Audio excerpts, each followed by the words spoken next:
ఏదో జరుగుతుంది అనేటటువంటి ఒక ఫీల్ క్రియేట్ చేయడం ద్వారా ఇక్కడేమో నీళ్లు తెచ్చేసినట్టు, అక్కడేమో నీళ్లు ఆపేసినట్టు, వాళ్ళేమో బీఆర్ఎస్ వాళ్ళేమో ఆపనట్టు, ఇవన్నిటి సమస్యను పరిష్కరించే గొప్ప శాంతి దూతగా కేంద్ర ప్రభుత్వం.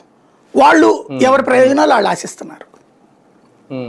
అంటే ప్రాజెక్టుల విషయంలో ఓకే మీరన్నట్టు మనం చూస్తామా లేదా బనకచర్యలు అనేది ఒకటి పక్కన పెడితే, కనీసం ఇప్పుడు ఈ రెండు నదీ జలాలకు సంబంధించి కృష్ణా గోదావరి నీటి పంపకాల అదే ఆ వాటాలకు సంబంధించి అయినా ఇప్పుడు ఒక స్పష్టత వచ్చేలా కేంద్రం ఏమైనా నిర్ణయం తీసుకుంది, ఆ సంప్రదింపులు ఏమన్నా మనం జరిగింది? మీరు ఒక 100 ఏళ్ళైనా పరిష్కారం కాదండి. ఎందుకంటే దీన్ని దాన్ని ఏమంటామంటే వాటర్ వెపనైజేషన్, నీటిని ఆయుధంగా వాడుకునే ప్రయత్నం చేస్తున్నారు ఇద్దరు కూడా, రెండు రాష్ట్రాల్లో కూడా. ఇక్కడ ఏదో ఒక గొడవ లేకపోతే, ఏదో సెంటిమెంట్ లేకపోతే విభజన యొక్క ప్రయోజనం చేకూరదు వీళ్ళకి. కాబట్టి క్రియేట్ చేస్తూనే ఉంటారు. ఎవరి ఎత్తుగడలు వాళ్ళవి ఉంటానే ఉంటుంది. ఇప్పుడు తెలంగాణ ఎత్తుగడ ఏంటంటే ఆంధ్ర పాలకుల ఆస్తులన్నీ హైదరాబాద్లోనే ఉన్నాయి.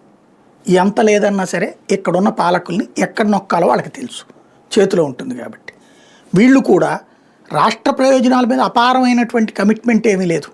లేకపోతే వీళ్ళ ఆస్తులన్నీ పక్క రాష్ట్రాలు ఎందుకుంటాయి? మన రాష్ట్రంలో వీళ్ళ వ్యాపారాలు ఎన్ని ఉన్నాయి, వీళ్ళ ఆస్తులు ఎన్ని ఉన్నాయి? ఈ జగన్ది ఒక ఇల్లు, చంద్రబాబు నాయుడు ఇప్పుడు కట్టుకున్న ఇల్లు కుప్పంలో, పవన్ కళ్యాణ్ది ఒక ఇల్లు. మెయిన్ ప్రాపర్టీస్ అన్నీ ఎక్కడ ఉన్నాయి? మెయిన్ వ్యాపార హెడ్ క్వార్టర్స్ అన్నీ ఎక్కడ ఉన్నాయి? ఇప్పుడు భారతీయ సిమెంట్స్ హెడ్ క్వార్టర్ ఎక్కడ ఉంది? అక్కడే ఉంది. హెరిటేజ్ హెడ్ క్వార్టర్ ఎక్కడ ఉంది? అక్కడే ఉండే.